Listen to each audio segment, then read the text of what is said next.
Hey there, guys. All right, we are back with some Knowledgia. Been a hot minute, but I love Knowledgia. They make some great content. So this time, though, we're gonna watch why was the Battle of Stalingrad so deadly. Before we dive in, though, remember to hit that like button and subscribe. Nope, the wrong thing. My brain is a mess right now. Anyways. Before we dive into the video, make sure you check out the links below in the description box. Got a link to my gaming channel here on YouTube and a link to my Twitch channel. Follow and stuff. Thank you. The Battle of Stalingrad. Why was it so deadly? Well, close quarter fighting tends to be deadly. It's one of the most populated cities in all of the Soviet Union at this point in time.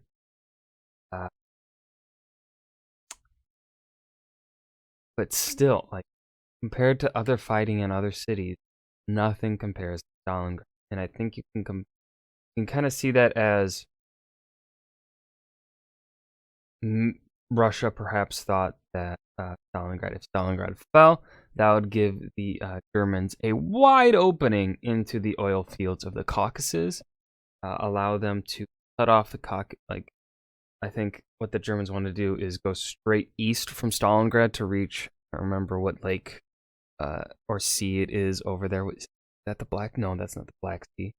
Caspian Sea, I think it is. Get all the way over there to cut off the Caucasus from the rest of Russia and get the oil from the Caucasus. Or perhaps also one reason, or it could be a combination of both reasons. Stalingrad is named after the Supreme Leader. Supreme Leader Papa Stalin. And perhaps losing that for Stalin might be seen as too big of a blow. And so he ordered heavy defenses there in Stalingrad. But then also, the people living in Stalingrad don't want to give up their homes. They've probably heard the atrocity that the Germans have been committing against Slavic people. And so they're like, shit, I don't want to die. So they're going to fight. So those three reasons. Let's go ahead and dive right in. The Battle of Stalingrad. The Battle of Stalingrad. Inarguably one of the most merciless and destructive battles throughout history. Oh, I agree with that statement right there. Resulting in nearly 2 million total casualties between August 23rd, 1942 through February 2nd, 1943, the German siege resulted in a decisive victory for the Soviets, although at the cost of over 1 million Russian casualties. Wouldn't that be considered more of a Pyrrhic victory? Is that what they call? That's the term, right? Pyrrhic victory. I think that would be instead of a decisive victory. I think decisive,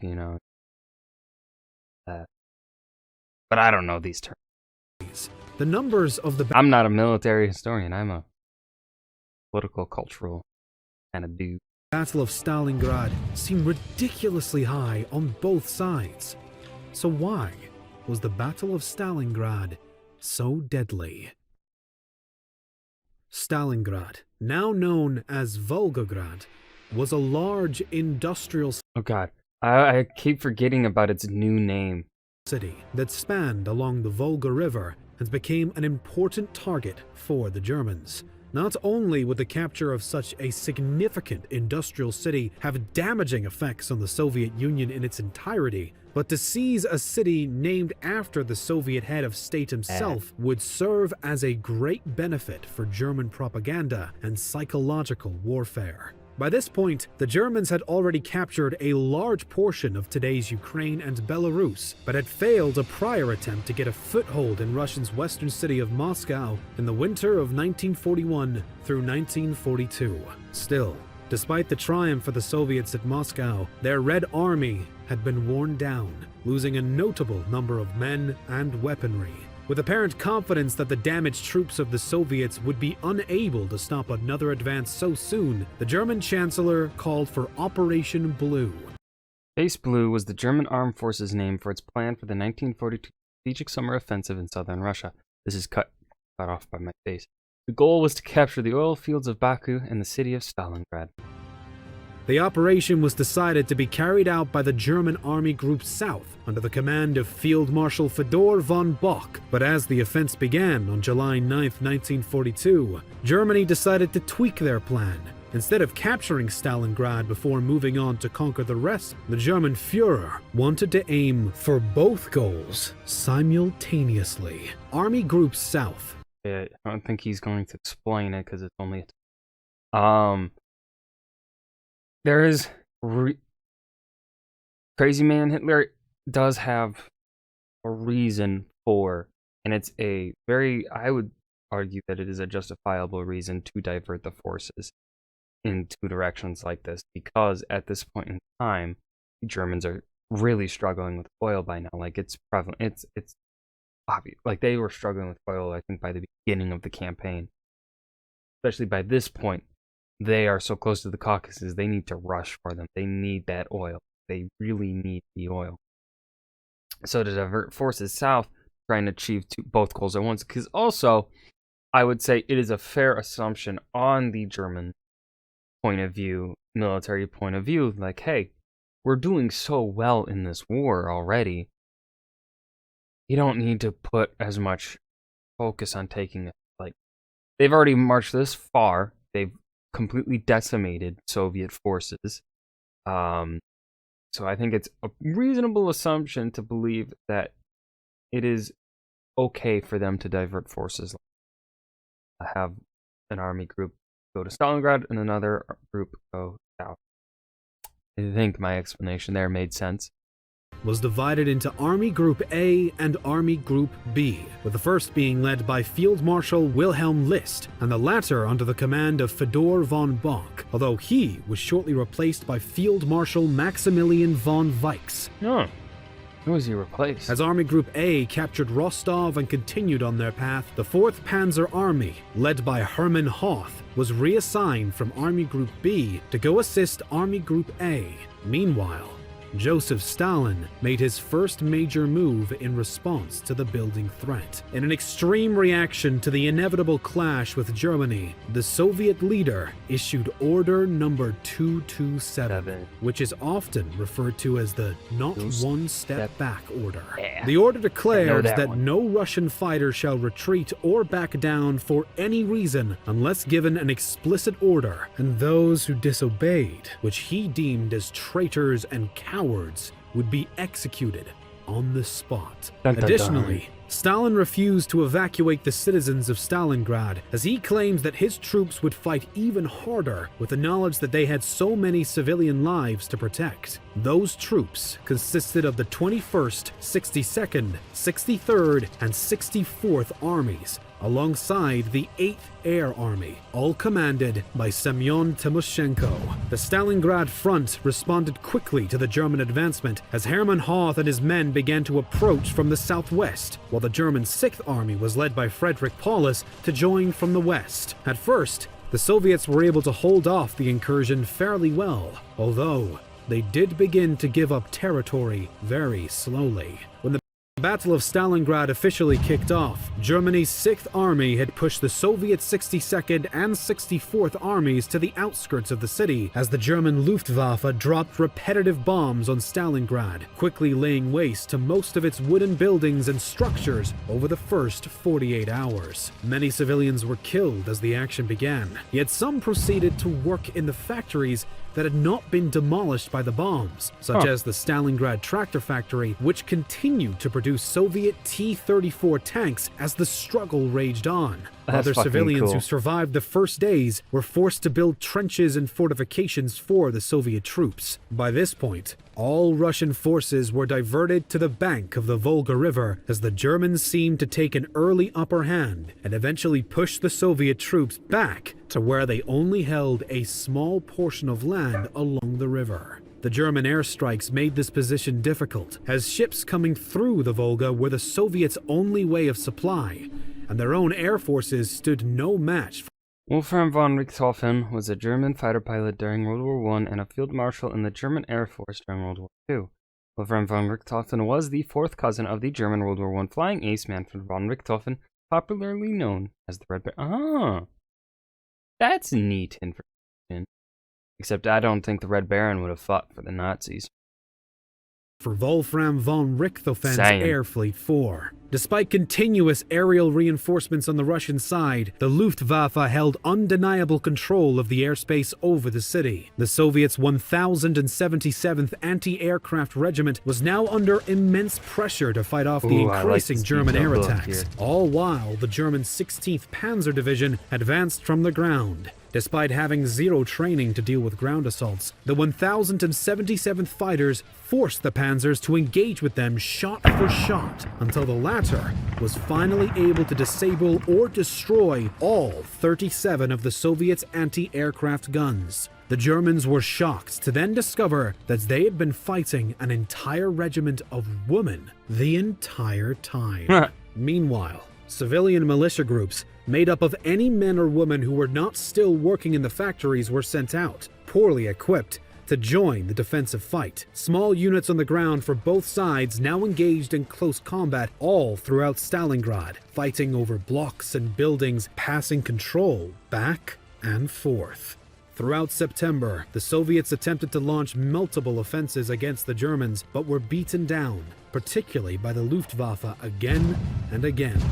Nonetheless, the German troops repeatedly failed to take key crossing points along the Volga and were only able to hold the south of Stalingrad thus far. The 14th Panzer Division and 305th Infantry Division on the German side carried out brutal assaults on the Soviet factories, some of which were still being run by civilians, and fought back ruthlessly against the Soviets' 138th Rifle Division, led by Colonel Ivan Ludnikov. By November 8th, the German Luftwaffe had been spread thin, as important units from Air Fleet 4 had to be diverted to face the Allies in North Africa, while the Axis side had That's a big diversion.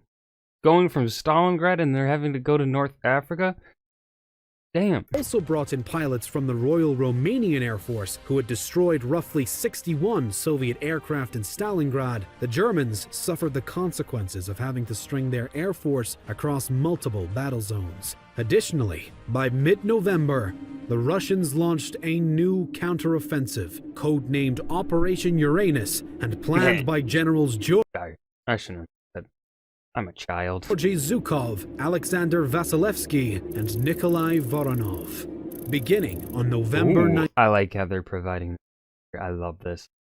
19th, the attack was organized in two spearheads, both north and south of the German forces, and took the latter completely by surprise.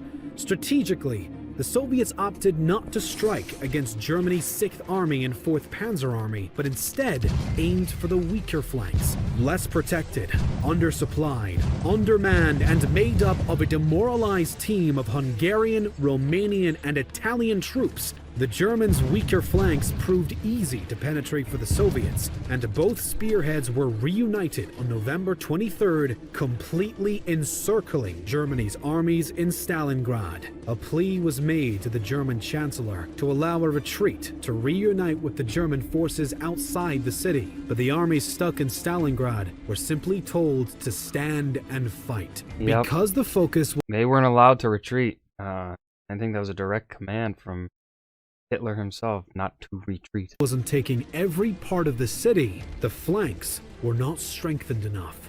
Winter had now arrived, and supplies, including food, were now dwindling for the trapped German troops. The Luftwaffe was supposed to supply the ground forces, but failed to deliver enough supplies. Finally, as December ticked on, Germany's chancellor ordered to bring together a special army corps to rescue their fellow fighters from Stalingrad.